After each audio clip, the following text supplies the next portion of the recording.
Hi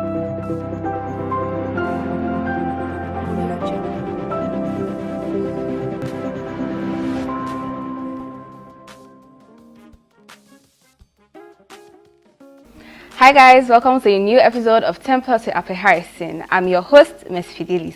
I can see that, like, you're seeing how excited I am, but it's because the topic we're talking about today is something very relatable and something you definitely don't want to miss. We are talking, I'm mad at my boss and I will tell him. Yes guys, we're talking about corporate relationships and all the little perks to it.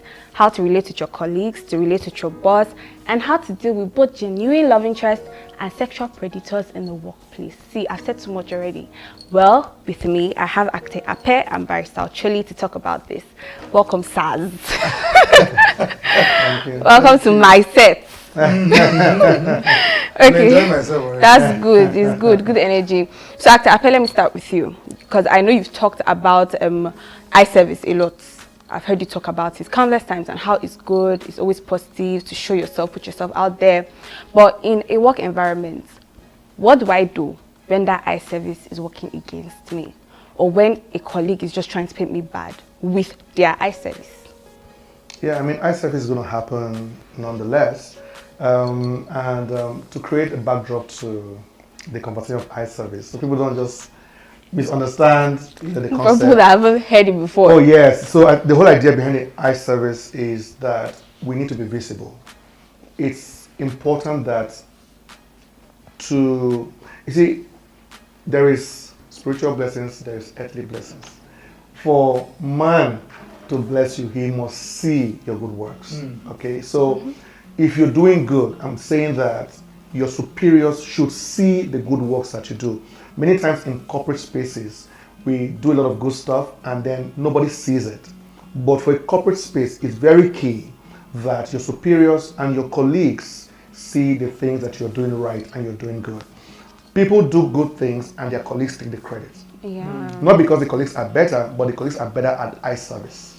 Okay, and eye service is just doing services that the eye can see.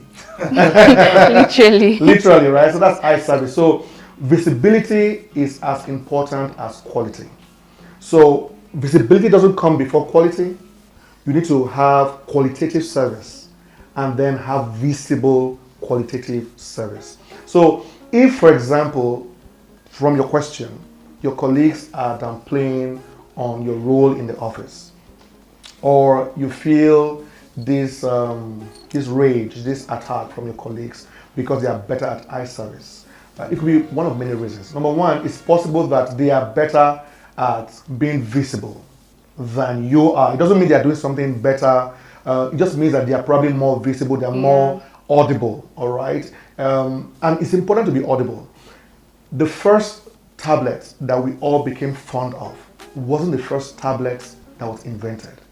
Many of us, when we think about tablets, we think about iPads. Yes. But iPad wasn't the first tablet, but they were the most audible.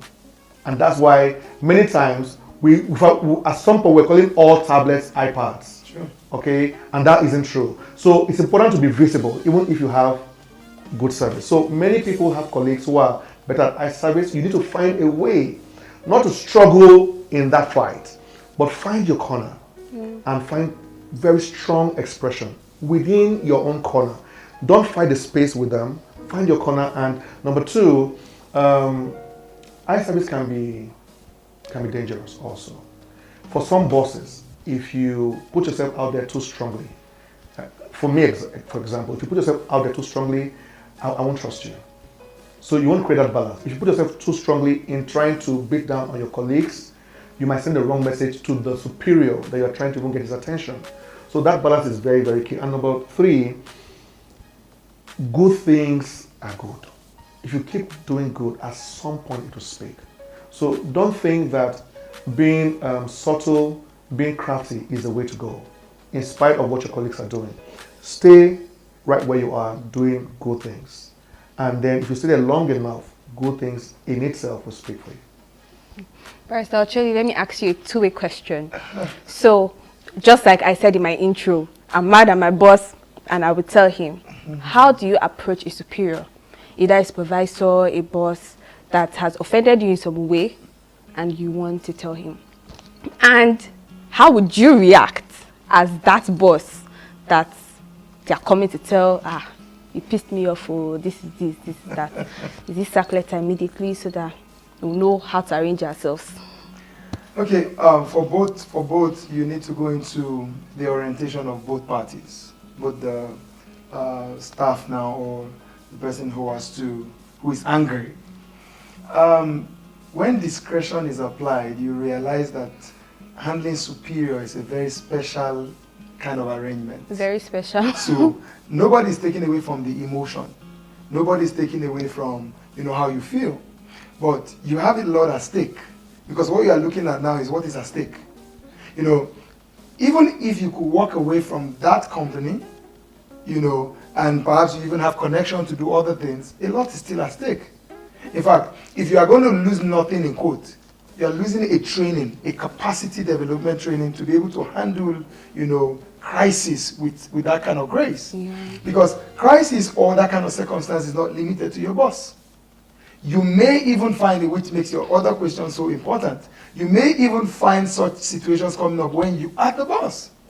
And you may never be able to manage relationships if you don't learn to manage relationships upward. In fact, one of the true tests of your capacity to manage relationship is how you manage relationship upward. Because that's where you don't have a lot of liberty. A lot of discretion goes in more than that. So you're angry, that's fine. Your boss, communicating to your boss is important.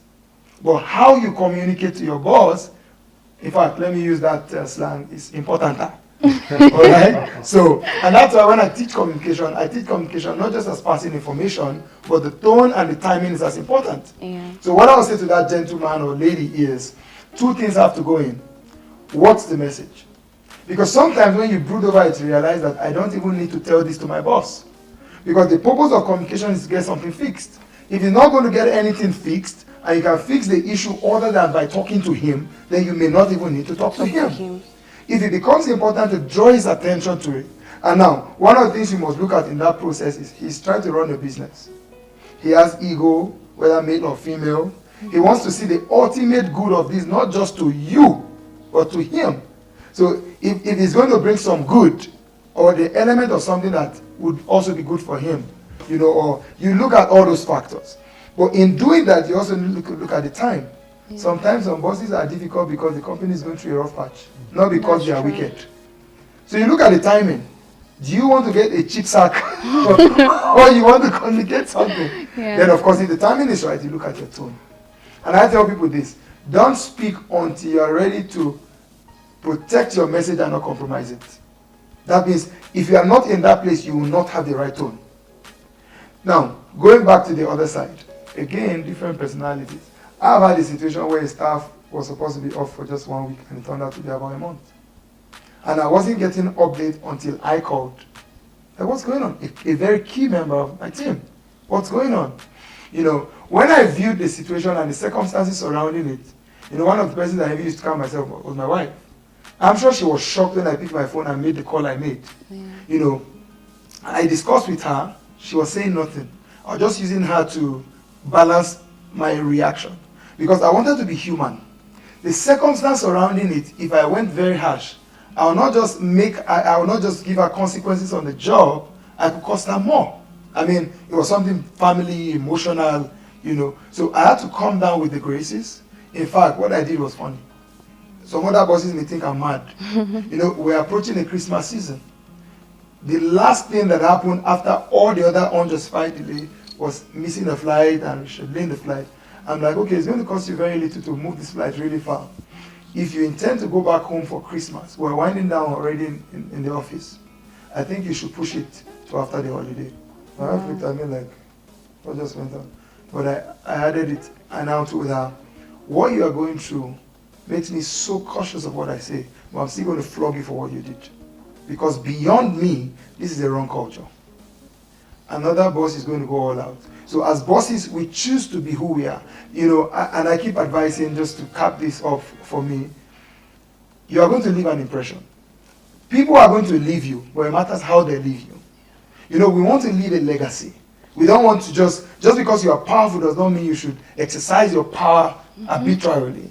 So as a boss, I want to select the impression I leave with people when they have to leave. People have left me who are still in effective touch with me as their mentor. That's what I want. So it makes you have that human angle in handling even this crisis situation. I don't want anybody leaving me and feeling I was a hostile boss. That's one of the things I want to do. So bosses need to also think the fact that you can do it does not mean you should do it.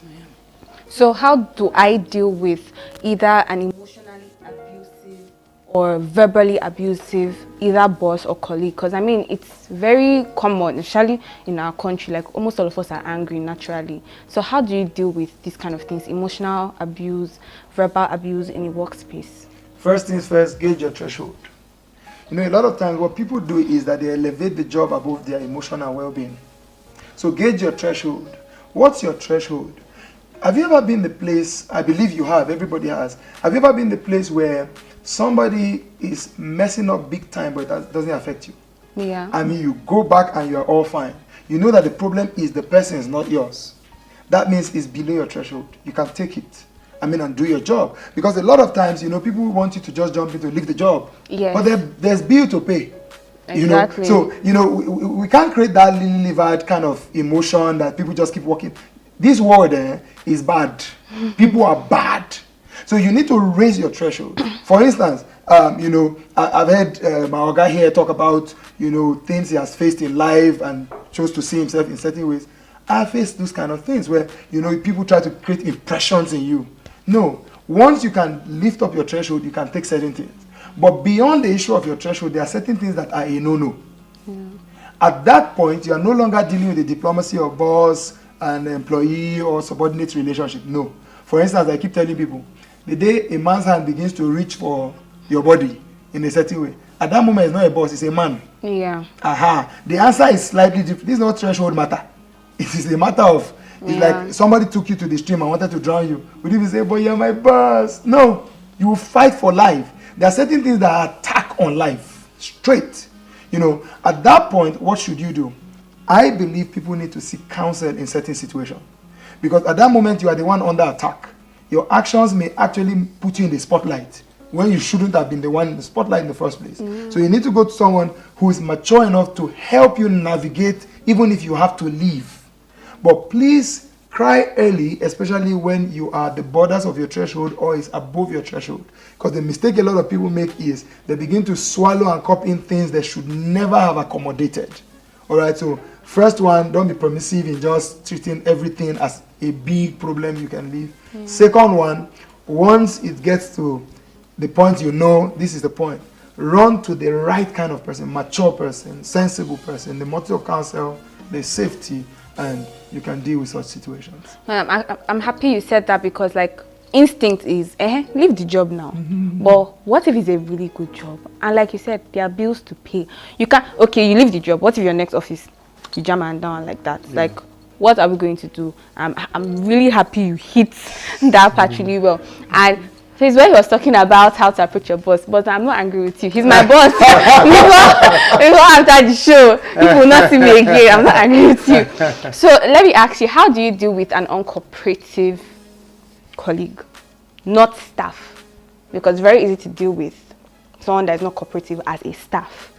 But when you have to work with this person constantly, and every time there's a drag on a project or an assignment, it's the same person, and maybe your superiors aren't just seeing this, how do you deal with it personally?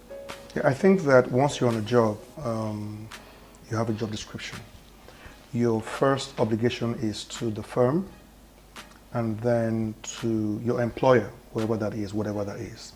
So you also want to be very careful how you allow your colleagues distract you from your primary objective for being there. No boss is going to judge you on the premise of how your colleague performs or how nasty your colleague is to you.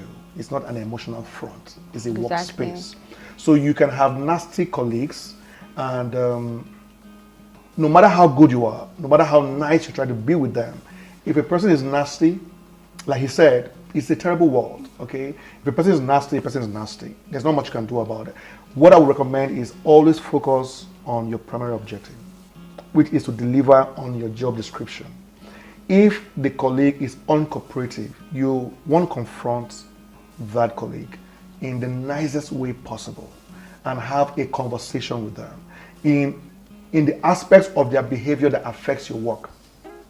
They could be nasty, but if their nastiness doesn't affect your output, then you don't have any business talking with them. Leave them in their space. Yeah. All right? Because they have their job description, you have yours. It's only when their nastiness begins to interrupt your delivery or begin to distort your output, then you will need to now make it a serious issue. And when that happens, you want to focus on that aspect of their attitude that impacts on your work. If for any reason they refuse to make any compromises or change in any form, then you take it to the authority. Because it will be clear that you've addressed them. In some cases, you can even talk to other colleagues about the matter so they can come and intervene. So that way you have witnesses to say that this guy truly has been trying to get through to this nasty fellow. And if that doesn't work, go to the superior. Because if it's going to affect your job, you must defend your job. Yeah. So talk with him as nicely as possible in the aspects that affect your delivery. Talk to your other colleagues about it. And then if that doesn't work, go to your superior. That's true. Yeah. I'm sure you're having fun, guys, but we need to cool off for a little bit. So we're going to be right back after this short break. Don't go anywhere.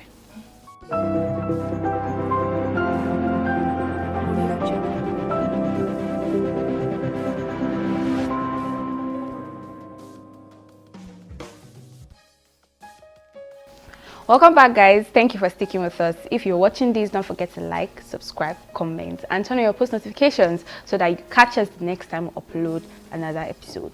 Before we went on the break, we're talking about how to deal with your colleagues, both the good ones, the nasty ones, your bosses, and everything. So just before I went on the break, Apeh was telling me something very different from what I even thought. He was like, sometimes you're the reason why your boss is acting nasty towards you. And we don't tend to see it that way. We just feel like maybe our boss is just not a nice person, or he's just mean, or naturally angry, or has marital problems at home. But there are some times when we are actually the problem. So can you explain more? Yeah, so that's very critical because my wife and I have had this conversation several times. And sometimes, you're very nice to people, and they take you for granted. And then you realize that being nice doesn't work. And then you now become mean towards them. So we used to have certain people in our house several years ago, and several things happened. And then my wife keeps saying, this is the reason why some people are really nasty as homeowners to their helps or their domestic staff. Because when you are nice, somehow they abuse it. And it happens also in the corporate space. Many times that you see bosses getting so aggressive, so mean, is because they've had so many bad experiences with incompetent team members.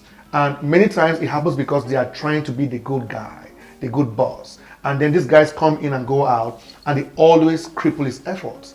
And then he tries to be mean one time, and things get done. Yes. So, if you were that boss, you realize, okay, I've been nice for 5 years, and I've never achieved one thing, being nice. And then I just became mean once, and everybody's on their toes.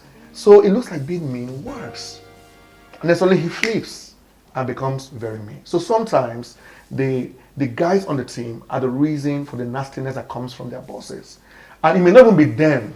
Exactly, I was going to say that. It could be that they've had previous experiences, all right, that has made them, reshaping their values, their approach to work and leadership. And then the guys who are now currently serving him are now the scapegoats, all right? They're not the ones dealing with all the side effects of his 15 years of bad followership with other team members. That's one side to look at it. The other side is this.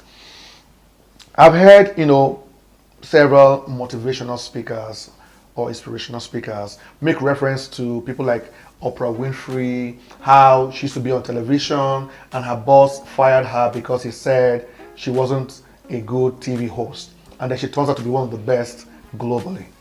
Now, see, I have a problem with that. The reason why I have a problem with that is that it is possible that her boss was right at the time that he fired her. But in trying to bring forth these motivational points, we make it look as though, she was wrongly fired from her job. And then because, now she's a global figure, so the boss was wrong about her. He may not have been wrong about her. It's even possible that it was her being fired that inspired her to up her game. Yeah. So if you look at certain people and the outcome of their lives, it was because a boss told them the hard truth and did the hard thing. Like I say, inconvenience is the womb of creativity. If they were not fired off that job, from the job for which they were not qualified for, or they were incompetent, they wouldn't have upped their game to do better. Now they have done better, we're all praising them. Yeah. And they were not discrediting the boss that gave a fair judgment on his or her delivery 10 years ago. So Oprah may have been fired by someone who said she was a bad TV host, maybe because she was a bad TV host at the time. And when that happened, she felt a need to go and refine herself and come back to the same thing again, and then became golden. It's possible. So many bosses who are tough on their team members and who have had to fire them nicely or aggressively may have had good reasons for doing so. My encouragement to those people who are being impacted is let that inconvenience give birth to creativity. Don't leave that space being so bitter about how you were fired or who fired you. Find a way to take that energy and build something bigger and better. And eventually, that same boss will have better respect for you 10 years down the road. That's true. Because some people, from what you said before, some people might still feel like it's not fair. I'm not the one that did this. Why are you? It's like bleeding on somebody that didn't cut you. I'm the one chopping all this aggressiveness now. And I mean, I wasn't the one that initiated whatever changed your way. I mean, the reality we'll have to live with, I guess. So it's just to adjust, basically, to the situation around you. So Bryce, I'll trade them because you've been quiet for a while. How do I deal with a genuine love interest in the workplace? Especially, I mean, it's normal that in most offices, they don't encourage staff seeing each other for office reasons. So let's look at it from the two sides. In offices that they don't allow it happen, and then even in the office that they allow it happen, how do you deal with it? Because even the office they allow it happen, it can still be very distracting. You people will not be having issues. You have to come to work and see each other. That kind of thing. Like, it can be very conflicting. So how do I deal with a genuine love interest in a workplace? Well, you made the job so easy by saying genuine, because very often it's not. Very often? It's not. Attention breeds affection. Simple. Okay. You have all the time together. That's why affairs even build up. Partners who are not spending enough time with their spouses, but spending all the good time with another person. And I would even surprise you, I had course to teach recently that partners need to take on projects together. There's something that happens in the minds of people who solve difficulties together. Yeah. So that word genuine is too heavy for most of the circumstances. Yes. You're interacting with the person's best thought process. You're interacting with the person's ability to solve a problem. You're getting that kind of attention. So something begins to go on your mind. Wow, this guy is intelligent. Yes. I mean, I see these things play between my children. Our first daughter, second child, always says that OJ David the first is a genius. I mean, he calls himself scientist, he thought. I'm like, this guy is already blown away by her brother. Why? Time and space. So you need to even interrogate and question why I'm getting interested in you. But let me quickly say this, just assuming it's genuine. Work policy should not stop your destiny. Just in case. I'm hearing. Work policy should not stop your destiny. Shoot that shot. But what should you do? You need to manage it because your destiny needs to be funded. Yes. And if they sack both of you, you're about to square one. Alright? So first thing you need to ask is to establish the genuinity of what you're saying. And when you want to talk about establishing genuinity, it's not going to be emotional, it's going to be decisional. So what does this person want? Some of the people you are saying you have genuine love interest. The guy has been through 4 girls in the same office. There's no genuine nothing. It's just your turn. I mean, it's passing the plate around. Yeah. All right, so once you establish that it's genuine and this is a decision thing, you now sit and have proper conversation. They don't allow this thing for office. If it's going to lead to exit, you make an exit plan before you make it public. We live in an Instagram generation. Everybody wants to just put it out quickly. That's the problem. Can we dig a proper foundation? I did this thing I'm telling you to my wife. She was my friend for more than 2 years and I dummied her. In fact, she came to confer in me, or confide in me for somebody that was asking her out for marriage. Wow. Yes, because I wanted a relationship that was so plain, see me as a brother, so that I can relate with you. Did I ask her? She was surprised. I thought you said what? Said fire. All right? So have the capacity to hold it. Come to office and be office. And even what you talked about, when they're having issues, they come to the same office. You'll be married, you have issues. Yeah. And you come to, if you are working in the same, you come to the same place. If you are not working in the same office, you carry the emotion or drop the emotion and arrive at the office. Yes. So it's never going to stop that you not need to put a balance to it. So whatever the case is, even if they allow it, don't put it on your head. Workspace is workspace. And that's why for some people, if you need to start looking for an exit plan, even if the office is not threatening, please do. Because some people cannot successfully work together. Simple. That's true. They can't find that dividing line. If you cannot, one of you needs to start finding where to go next. If not, their love will not even thrive. Especially people, I'll just give this example, closing my thoughts. You know, especially people who have a problem. All of us should be jealous in love, but some people have problem of jealousy. So you just greet a girl, she's already here. You just hug a girl, they are checking the dimension of her breast that touch your body when you hug, and you were just innocent. You know, so it's so important to be able to also ask yourself, even if it's permitted, do we have the capacity to date, plan to marry and marry while being in this office and to not affect our productivity? Because eventually, while the office should not stop your destiny should also not stop your funding. Yes. Because if this one goes down, your love will go down too. It will go down hard. So what then happens when it's no longer a genuine love interest, like you said? What happens when it's a sexual predator? Sexual predator. First of all, I hope it's not your boss, because that's harder. It's that's way the one harder. that easily leads to a loss of job. 2, it may not be your boss, but I hope your boss is not an enabler. To whatever. Because sometimes, especially seeing that the woman is predated on, if you raise it and your boss has this opinion, I bet you be woman and no be man, he be, that's another problem. Because the person who should apply the discipline is permissive of it. That's a big problem. Well, let's hope all of that is not the case. There are established patterns of dealing with stuff in every organization. It may not be spelled out, but I cannot watch that happen under my nose. I love genuine love interest. People I love, but don't affect my work.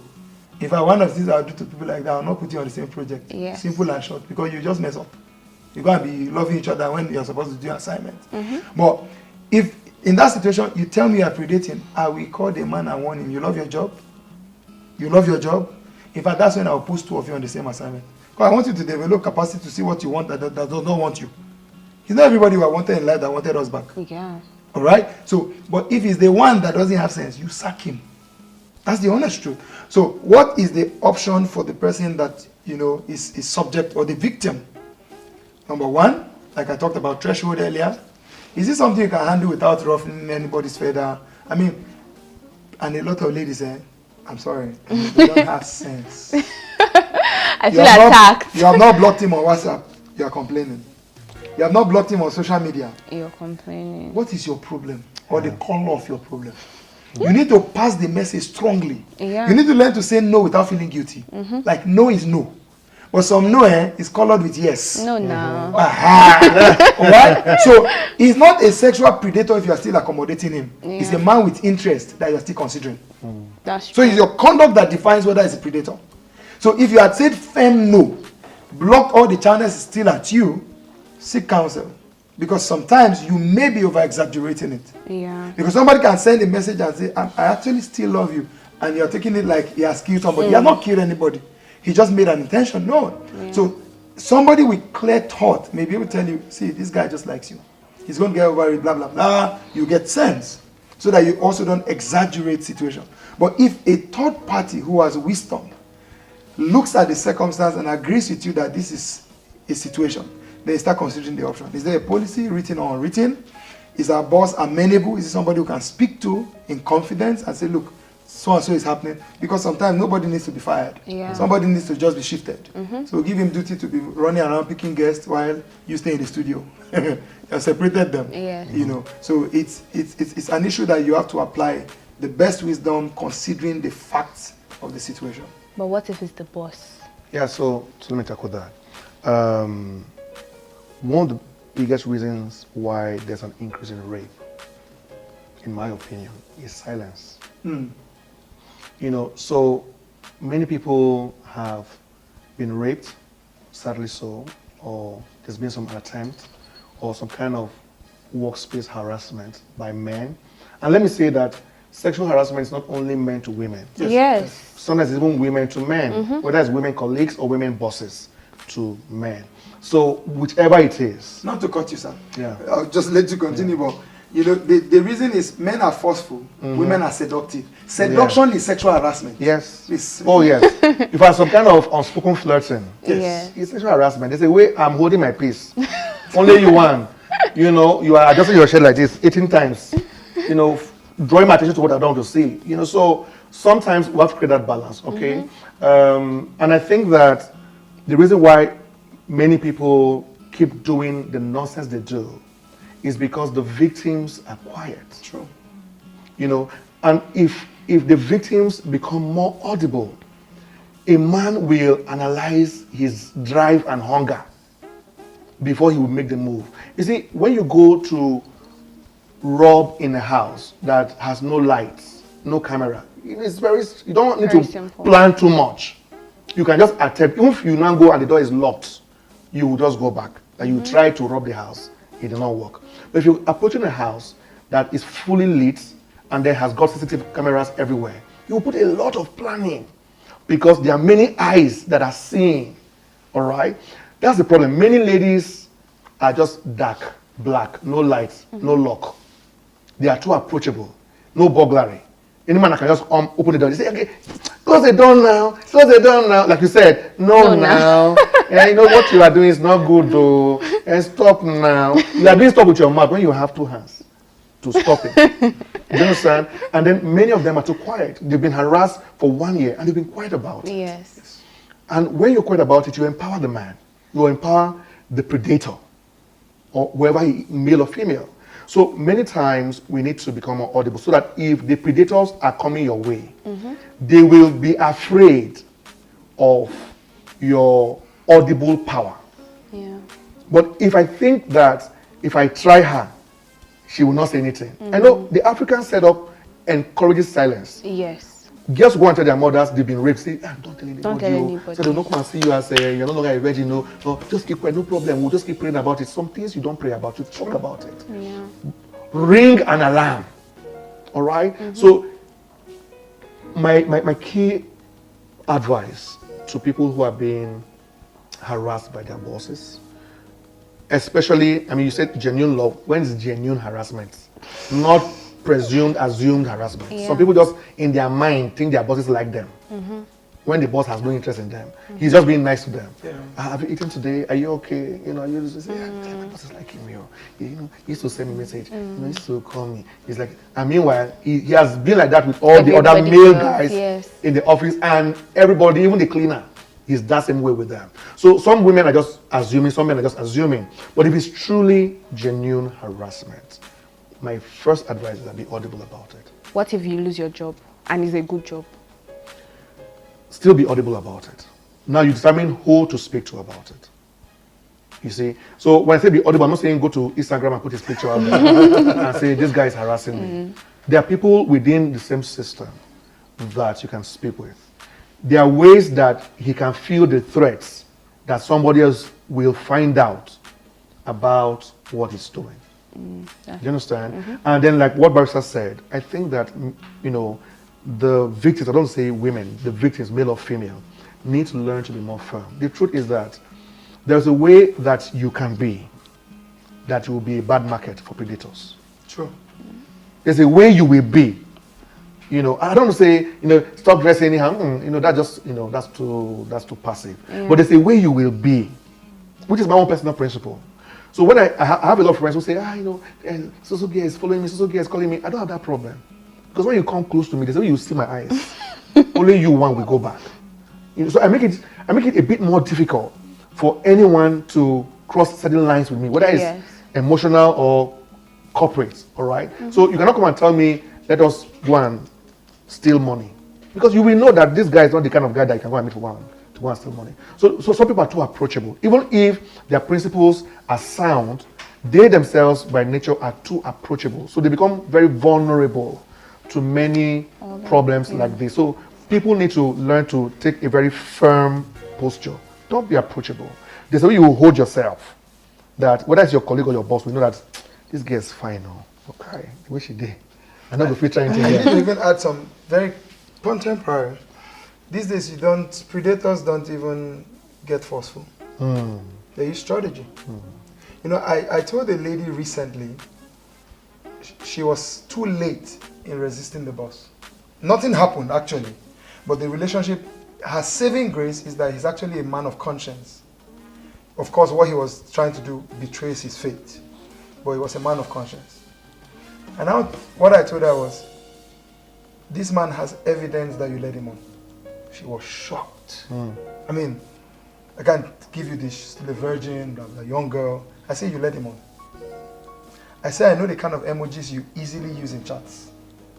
I know you chat this man late. I mean, I know you flow. I say you are too young to call your boss your friend.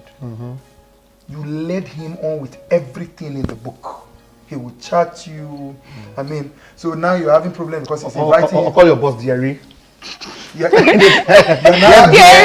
now having problem because he's inviting you to his house. And his situation is so peculiar. I had to tell her, Pop, I'm playing body, they scratch him. His family is not resident in the same state. So he's always on the move. And he's living in a comfortable house. And you're chatting him all the hours he chats you. He's your friend. Now the time has come to pay for the friendship and you're talking. Say, no, you enabled it. So this approachability is talking about, it's not that you don't answer greeting. It is there certain, you know, I tell ladies, as a man, one of the way to silence a man's move is to keep insisting to call him and use the word sir. Yes. It has a way of putting us back in space. So the man just realized, but you see, these days it's so hard for sir to come out of the mouth of ladies. I'm not looking for respect. I'm telling you, can you assist with some boundary? If you notice, when the pressure comes on him, he begin to urge you to call him something else. That's when to increase the volume of sir. The capital letter. Yes. Thank you, sir. Yes. Yes, sir. Like 15 in one sentence. Yes, sir. sir. Please, can I come, sir? Yes. Yes, sir. Yes. I was in your house, sir. Yes. 15 sir in one sentence. Then you also shut down arrows that are coming. For instance, I say, sir, please, can I come? Say, I'm not coming, you're going. Say, sir, sorry, sir. Because what is he doing? He's inviting you to flirt. You don't know the meaning of come other than C-O-I-M-E. I don't know the meaning of any other type of come. This is the only meaning I know. It is coming and going physically. Because it starts there. Or I'll give you another example. Please, I'm just trying to be contemporary. Sure. People use this LM, is it laugh won't kill me, die? Yes. Or laughing my ass off. Let's be practical. What is it? Your big ass, you want to reduce it. That's the moment. Their chat you don't answer. Why are you going into my body? Why are you going to just skip that line and go to the next thing. Why are you going to my body? And why did you even use laugh won't kill me die with your boss? Or my laughing my ass out? Why did you use that particular abbreviation? You also don't use it. Because these things, and that's why now people start relationships that nobody asked anybody out, nobody accepted. They just found themselves inside. True. They will enter and wait for the other person to join them. Exactly. And it's quite an issue. It's quite an issue. That's true. Our production guys have been signaling me since both 1 minute, sir. How do you juggle the demands of a relationship and a career? Relationship at work? Relationship at home. Oh, at home. The demands of a relationship at home. Say your marriage, you have kids, and then your work is also quite demanding. This is 1 minute. 1 minute, 1 minute. Before they come to the camera and say time is up. So you can't deal with that in 1 minute. The truth is this, right? See, your family is the priority. The reason why you got a job in the first place is to be able to make ends meet or have, some kind of funding for you and your family. Always remember that you are working for yourself and your family. Some jobs is basically representing your passion. Okay, it's something you always wanted to do, but you have to work 7 a.m. to 9 p.m. every night.